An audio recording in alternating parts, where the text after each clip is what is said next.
looking to connect a region of over 600 cultural bridges between our lands.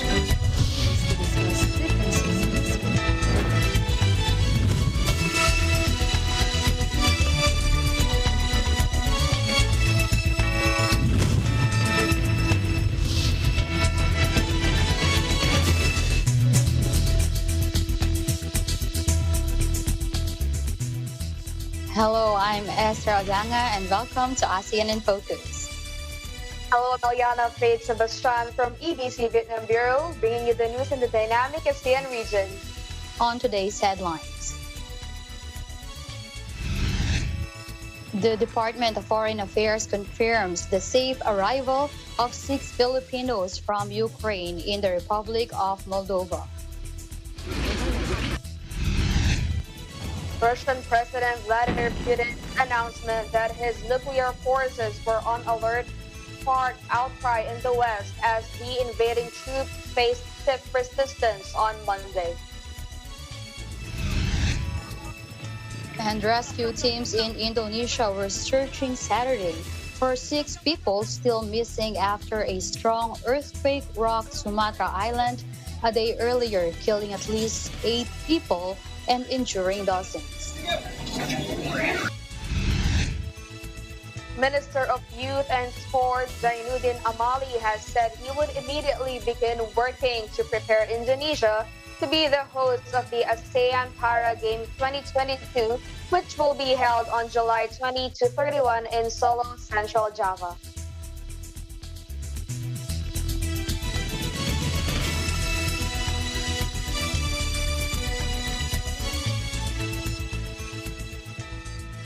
First in our news, the Department of Foreign Affairs confirms the arrival of 6 Filipinos from Ukraine in the Republic of Moldova. The evacuees include a 4th-year medical student at the Bukovian State Medical University, 2 Filipino nationals married to Ukrainian nationals, one of whom traveled with her 2-year-old son, and 2 Filipinos working for an international organization managed to cross the Moldovan border. Honorary Consul Victor Gaina of the Philippine Honorary Consulate in Chisinau, Moldova, in close coordination with the Philippine Embassy in Budapest, headed by Ambassador Frank R. Simafranca, assisted in ensuring the safe passage of these Filipinos to Moldova. Consul Gaina also provided the necessary documentary requirements to secure their e-visas to enter the country. The Philippine Embassy in Budapest and Philippine Consulate in Chisinau will make arrangements to bring the 4 to Romania, where they will take their repatriation flight to Manila. Filipinos who need repatriation assistance near the borders of Moldova and Romania are advised to coordinate with the Philippine Embassy in Budapest. Foreign Affairs Secretary Teodoro Locsin Jr. has welcomed 13 Filipino evacuees from Ukraine at the Rava-Ruska-Herbin border crossing station in Poland. In a video uploaded in the Department of Foreign Affairs official Twitter account, Sunday morning, Locsin met the Filipino evacuees on board at the bus after a 5-hour wait. He was accompanied by Assistant Secretary for European Affairs, Jaime Victorleta. The evacuees were led by Philippine Ambassador to Poland, Lea Bastinang Ruiz, who is also overseeing the repatriation of the Filipinos in Ukraine. We are on high alert 24/7 to ensure that Filipinos are safe in this conflict. Our embassies in Poland and Hungary have been working hard these past days to account for each Filipino in Ukraine and to repatriate them as soon as possible. Our people only need to ask, and we will get them home safe, Locsin said. The DFA urged Filipinos in Ukraine to exercise caution and remain vigilant. It also reminded them to immediately contact the Philippine Embassy team in Lviv or the Consulate General in Kyiv if they need any assistance. Russian President Vladimir Putin's announcement that his nuclear forces were on alert sparked outcry in the West as the invading troops faced stiff resistance on Monday. Take a look. Приказываю министру обороны и начальнику генерального штаба перевести силы сдерживания российской армии в особый режим несения боевого дежурства. Вы видите, что западные страны предпринимают не только недружественные действия в отношении нашей страны в экономической сфере, я имею в виду нелегитимные санкции, о которых все хорошо знают. Высшие должностные лица ведущих стран НАТО допускают и агрессивные высказывания в адрес нашей страны.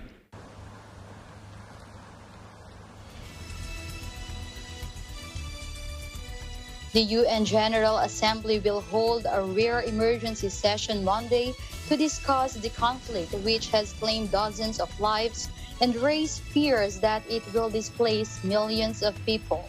Ukraine has also said it had agreed to send a delegation to meet Russian representatives on the border with Belarus, which would be the two sides' first public contact since war erupted.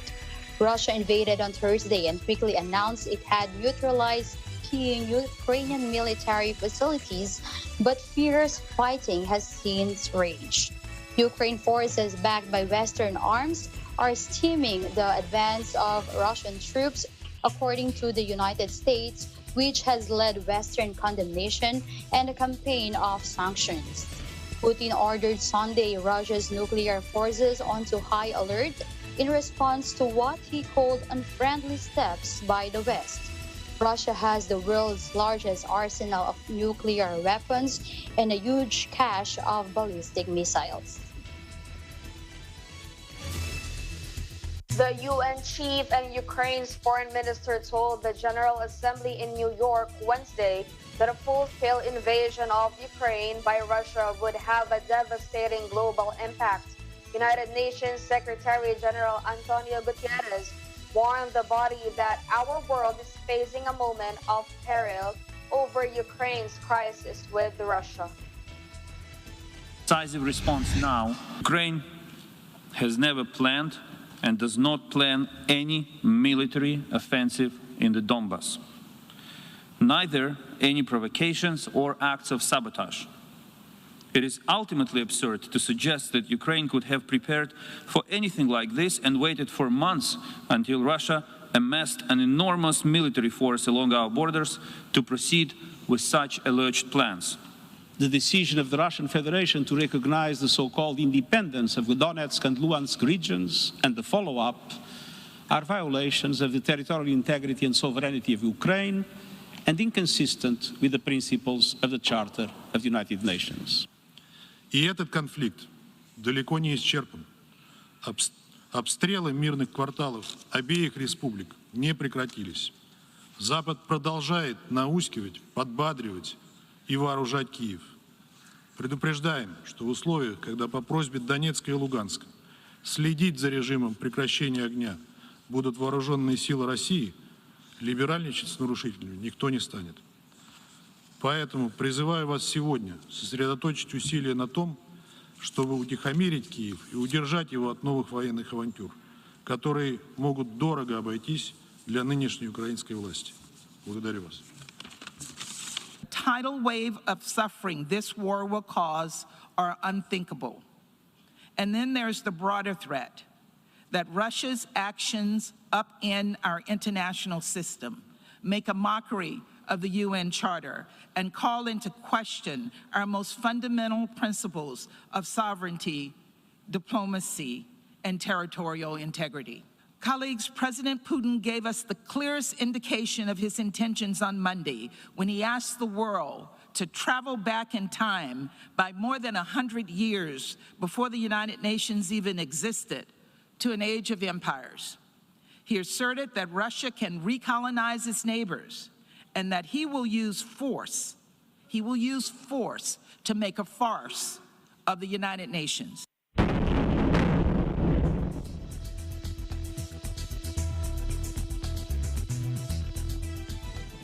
Oil prices and safe havens surged Monday, while equities mostly fell and the ruble plunged after the world powers imposed fresh sanctions on Russia over its invasion of Ukraine, fanning fears about a possible global energy crisis that could further stoke inflation.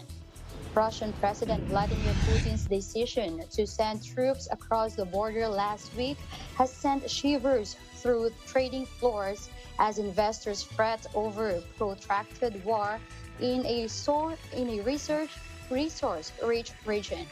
Adding to the unease among investors was news that Putin had put his nuclear forces on a higher alert in reaction to the latest stiff measures.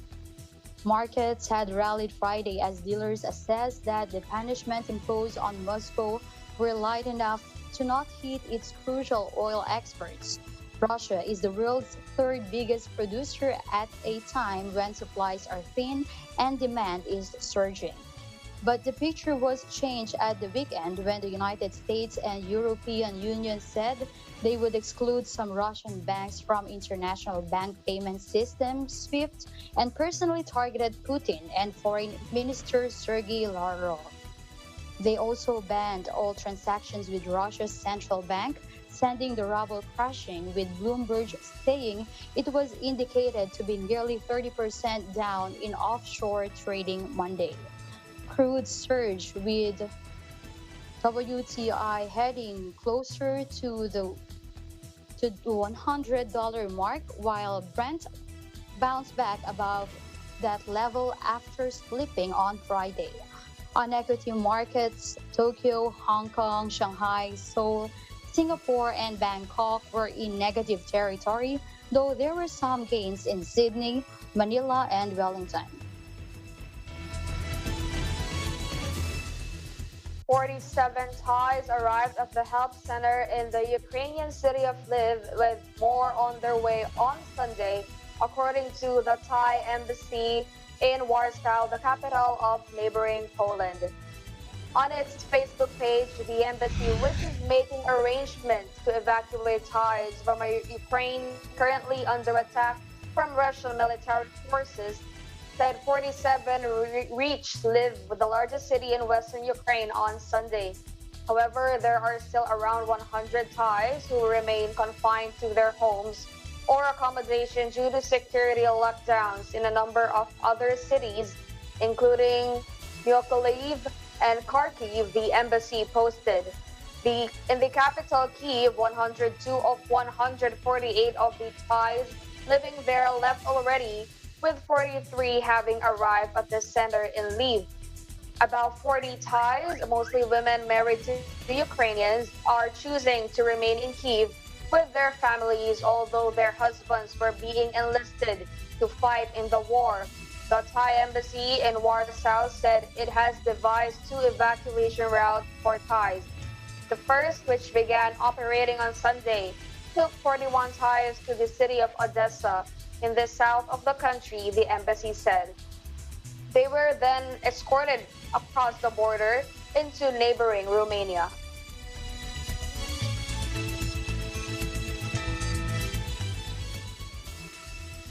And the news continues here in ASEAN in Focus. We will be back right after this.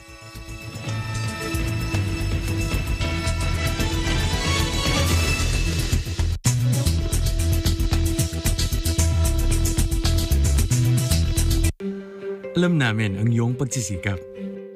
Dama namin ang iyong mga sakripisyo. Kita namin ang pagharap mo sa bawat pagsubok. Kaya sa kabila ng mga hamon ng buhay, nandito kami para umalalay. Kasi katulad mo, gusto rin namin ang magandang bukas para sa kanya.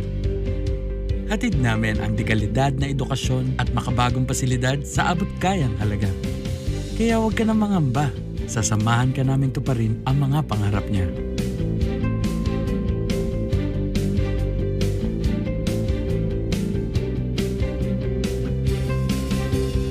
Maaasahan mong sulit dito ang mga pinagsikapan mo. Sa aming mga makabagong pasilidad at sistema ng edukasyon. Mailalabas natin ang aking talino at mga kakayahan niya. Kahit sa munting halaga, makakasiguro ka na makakasabay siya sa mabilis na pag-ikot ng mundo. Sa New Era, karamay mo kami sa bawat hamon. Kaagapay mo kami sa bawat hakbang. Kasama mo kami sa bawat ngiti at tagumpay.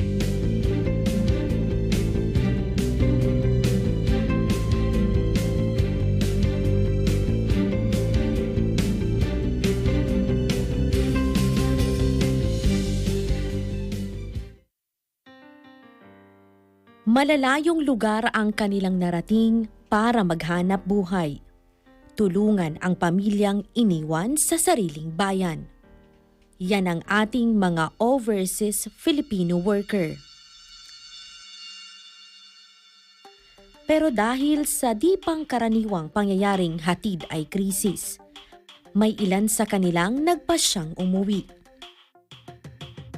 Pinagyaman ang sariling lupain, nagtayo ng negosyo na kasama sa puhunan ang sipag at tiyaga.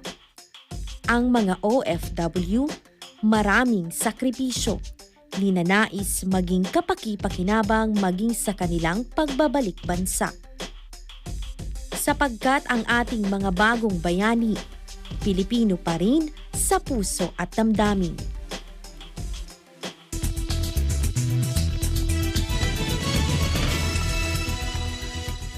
Welcome back to the program. Rescue teams in Indonesia were searching Saturday for 6 people still missing after a strong earthquake rocked Sumatra Island a day earlier, killing at least 8 people and injuring dozens, an official said. The 6.2 magnitude quake hit the island's north at a depth of 12 kilometers or approximately 7.5 miles, minutes after a less violent tremor Friday morning, according to the United States Geological Survey, or USGS, displacing thousands. It damaged hundreds of homes and buildings, including mosques, schools, and banks, forcing terrified residents to evacuate and shuttle loved ones to safety in temporary shelters. At the moment, the search is ongoing for 6 people we predict have been buried by a landslide, according to Abdul Muhari, spokesman of Indonesia's National Disaster Mitigation Agency, or BNPB, in a statement Saturday. At least 86 people were injured in the quake, with 10 suffering serious injuries, according to BNPB. More than 6,000 people have been evacuated in Sumatra's West Pasaman and Pasaman City, where rescue workers were using heavy equipment to search for survivors in the rubble of buildings, the agency said. Indonesian Meteorological Agency BMKG warned people to stay away from slopes over fears of landslides at the peak of the rainy season. Authorities in West Pasaman have declared a 2-week state of emergency while the search and relief efforts continue. The tremors were felt as far away as Malaysia and Singapore. The Philippines will lift most COVID-19 restrictions in the capital, Manila, next month, President Rodrigo Duterte's spokesman said Sunday, after a sharp drop in infections and a rising number of people vaccinated. It comes weeks after the country reopened its borders to foreign tourists for the first time in 2 years, and as campaigning for the May 9 national elections cranks up. Businesses, government agencies, and public transport will be allowed to operate at full capacity when the metropolis of 13 million people is placed on the lowest alert level on March 1, said Duterte's spokesman Carlo Nogales, which he previously described as the new normal. Masks will still have to be worn in public, but will no longer be required during sport or exercise under the new rules, which also apply to another 38 areas of the country. Temperature checks for entering establishments will not be necessary, and contact tracing efforts all but scrapped. Cases have averaged 1,421 in the past week, compared with a peak of 39,004 on January 15, when the highly contagious Omicron strain ripped through the country. After lengthy lockdowns, which devastated the economy and threw millions out of work, the relaxation will help ease the financial misery for many Filipinos. The vaccination rate in Manila has reached 100%, a government official said recently, but the rate is much lower in other parts of the country. The virus has infected more than 3.6 million people and killed more than 56,000 according to government data. Meanwhile, 18 people missing at the sea near the Malaysian holiday island of Langkawi were rescued, officials said Sunday, after their boat capsized due to the bad weather. The Coast Guard said the 18 were picked up by fishermen late Saturday after their boat vanishing earlier that afternoon had triggered a search. Senior Coast Guard official Muhammad Zawawi Abdullah said a combined effort by authorities and local fishermen saw the victims safely rescued after their boat capsized due to strong waves. He said 2 of the rescued suffered injuries but were otherwise safe, with all handed over to authorities. Small boats can sometimes find themselves in danger on Malaysia's western coast because of strong waves and bad weather. Malaysia's meteorological department warned over the weekend of heavy and continuous rain in the country's northern states. At least 10 people were killed and about 13,000 others displaced after a 6.1 magnitude quake rocked Indonesia's western province of West Sumatra on Friday, officials said on Sunday. Head of the operation unit of the Search and Rescue Office of West Sumatra Province, Octavianto, said rescuers had discovered one more body, bringing the death toll to 10, while 5 others were still missing. The search for the missing persons was hampered by the thick mud, as well as fears of further aftershocks, he said. The mud is very thick, hampering our movement, and the landslide area is about 3 square kilometers. Besides, aftershocks may happen and may trigger other landslides, Octavianto told Xinhua by phone. Search for the missing in the landslide in Malampa village, Pasaman district, will resume on Monday with over 50 rescuers, according to him. Pasaman district and Pasaman Barat district were the hardest hit by the tremor, according to the Meteorology, Climatology, and Geophysics Agency. The number of evacuees jumped to about 13,000 on Sunday. Head of the operation unit of the Disaster Management and Mitigation Agency of West Sumatra Province, Jumaidi, told Xinhua, adding that the displaced people stay now in more than 35 evacuation centers. He added that some emergency relief aids have arrived in the quake-affected areas. A Nigerian national was killed in a bypass operation that yielded 13.6 million pesos worth of shabu in Quezon City on Sunday evening. The Philippine National Police Drug Enforcement Group, or PNP-DEG, said Monday, citing the report of the DEG's Special Operations Unit, identified the suspect as Ejiofor Smart, who died during the operation at around 11:10 p.m. along the Batasan San Mateo Road in Barangay Batasan Hills. Take a look. Din nung na-sense nung mga suspects na pulis na pala yung katransaksyon nila. Dali-dali nga nag-escape po yung kasamahan nitong namatay. Pero itong namatay nakipag-engage dun sa pulis natin. Doon po naiwi sa pagkamatay ng isa. Ejiofor Smart was killed after he opened fire on arresting officers, prompting them to retaliate. Recovered from the suspect were 2 kilos of shabu, budol money, a wallet with assorted IDs, and a caliber .45 pistol with one inserted magazine. Initial reports showed the suspects had two cohorts identified by their aliases Casey Bamba and Oga Aboy, who fled during the operation.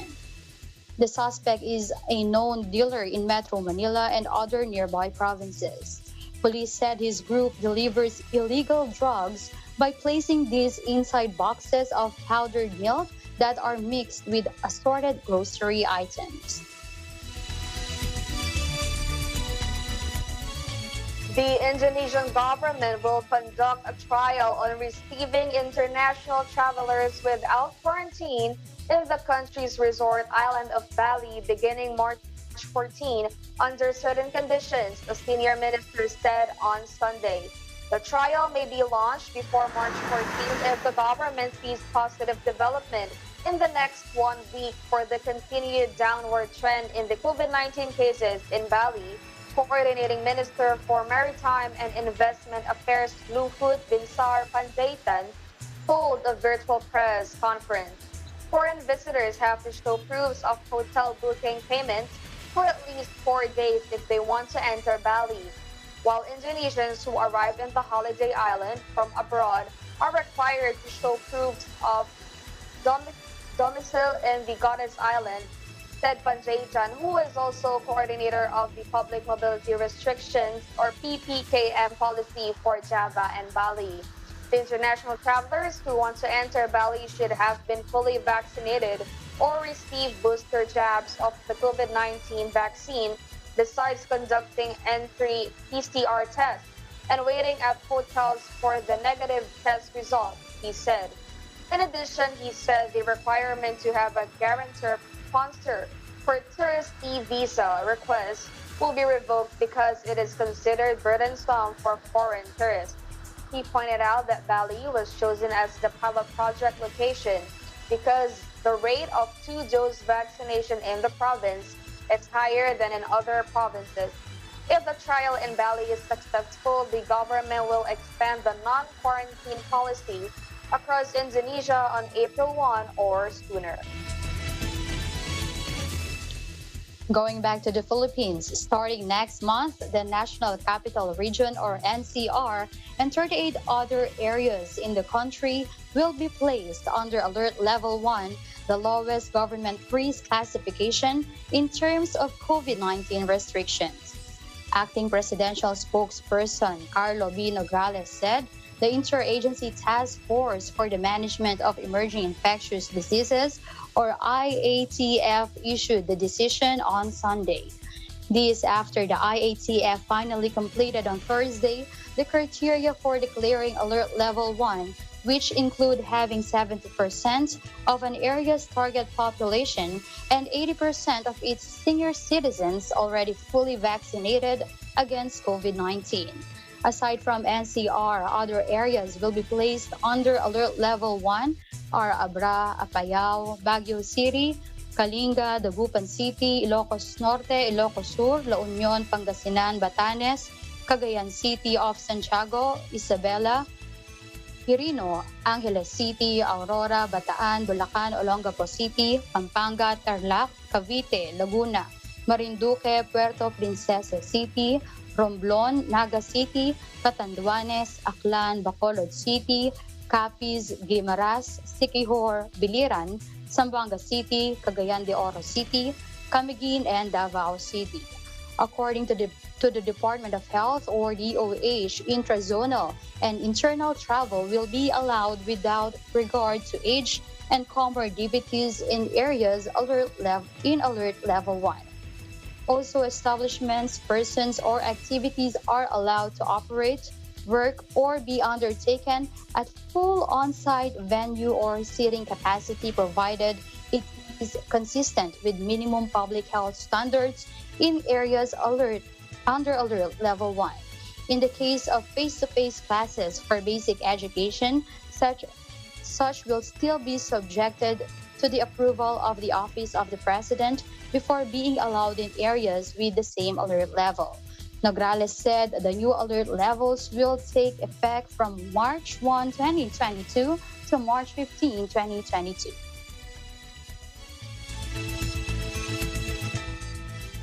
ASEAN in Focus will be back after a short break.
Welcome back to ASEAN in Focus. Filipino exporters are encouraged anew to maximize free trade agreement between ASEAN member countries and trading partners to enhance trade and investment opportunity. But John Redmond de la Vega of the Department of Trade and Industry Bureau of International Trade Relations said that apart from markets of the United States and Japan, there is also potential in the ASEAN.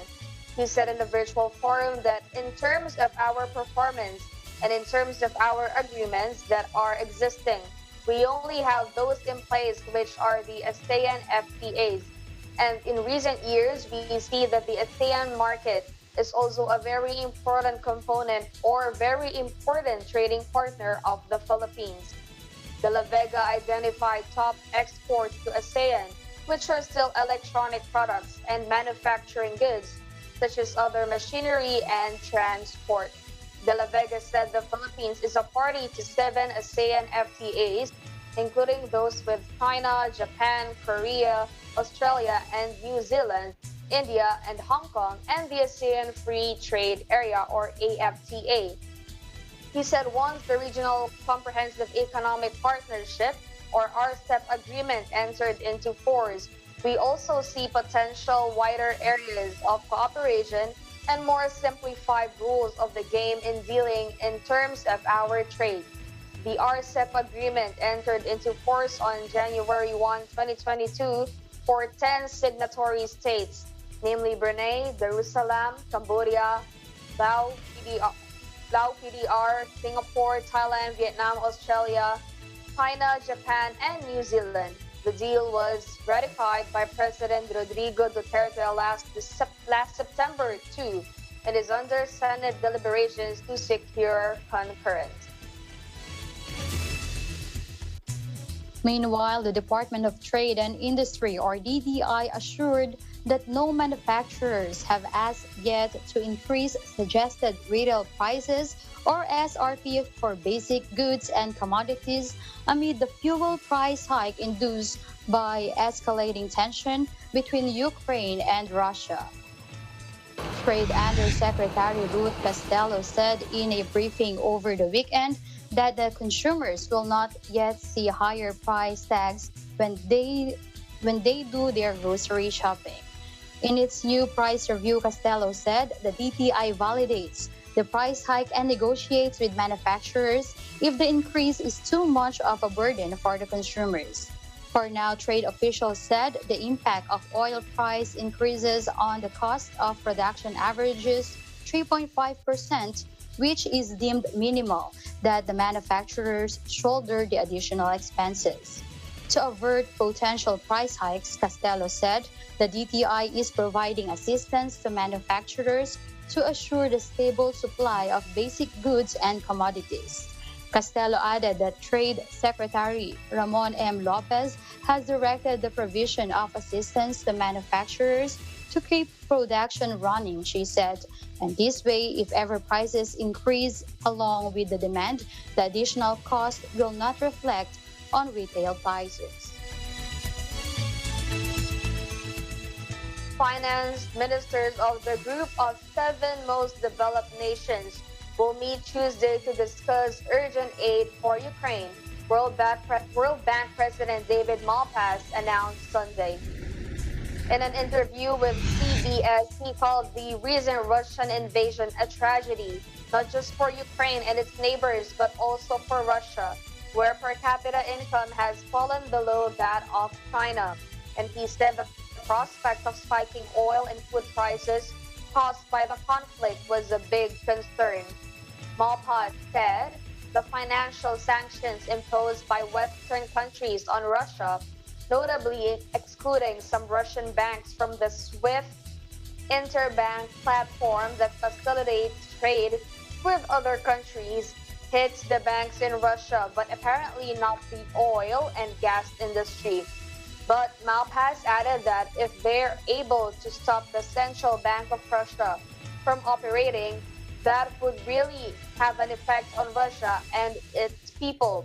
Malpass said the World Bank was in a good position to support the Ukrainian government as soon as the next few days and could also expedite additional aid to countries like Romania and Moldova as they deal with an influx of refugees. The G7 ministers, Malpass added, could play a decisive role in securing aid for Ukraine. Russia is a major exporter of energy products, but Malpass said there are alternatives in the marketplace.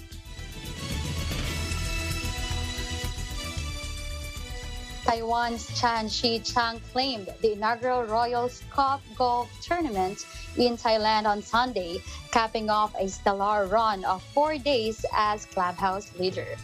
His last round 4 under par 68 to finish 23 under for the tournament was enough to fend off Thailand's Sadom Keo Kanjana and American Siwon Kim, who came equal second and were 3 shots behind overall.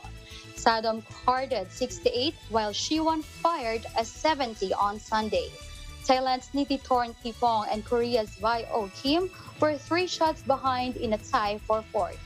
Tan 35 scored a hole-in-one on day 2 of the competition and had echoed the same brilliant form displayed in Thailand last year when he sealed a gripping last hole victory in the Blue Canyon Phuket Championship.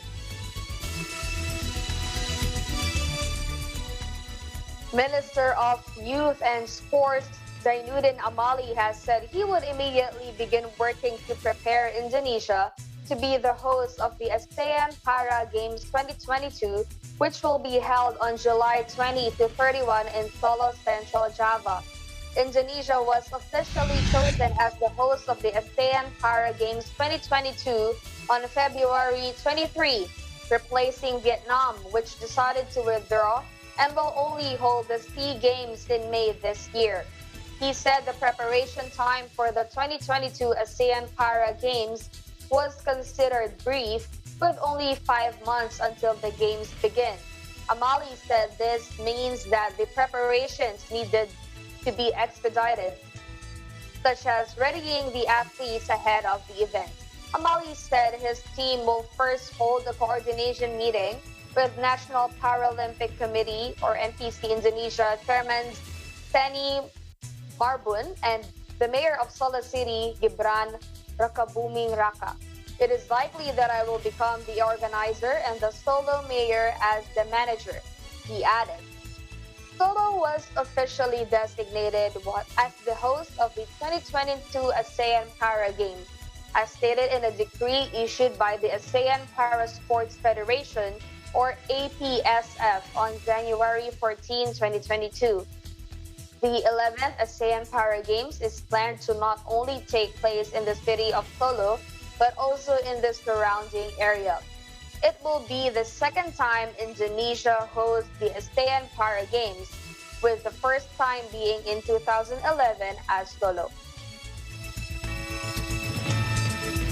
And finally, in our news, the officers and members of the Society of Communicators and Networkers International, or SCAN, in Sacramento, California, commemorated its 32nd anniversary.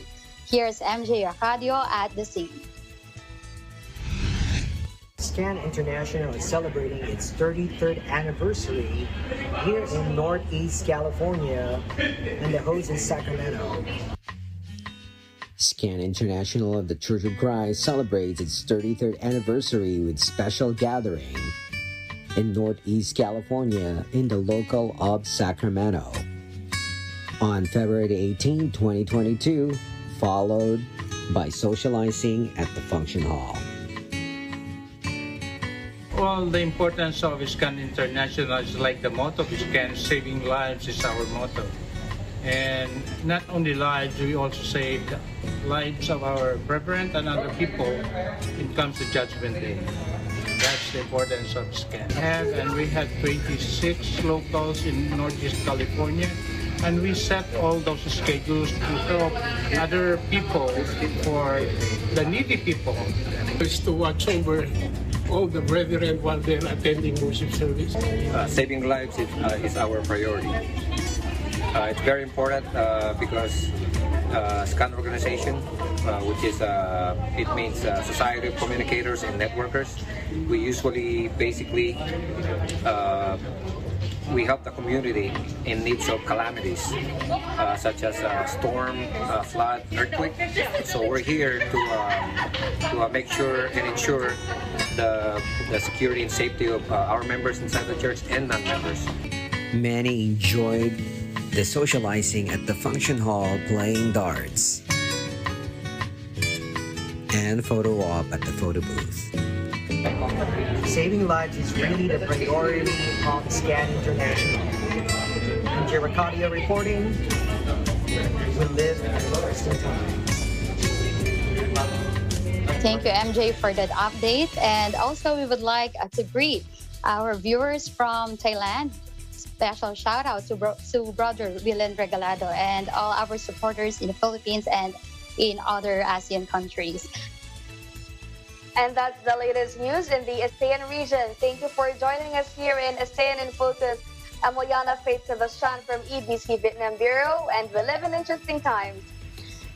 Thank you so much, and that's all we have for you today. See you again tomorrow. I'm Esther Odanga from Thailand Bureau, and we live in interesting times.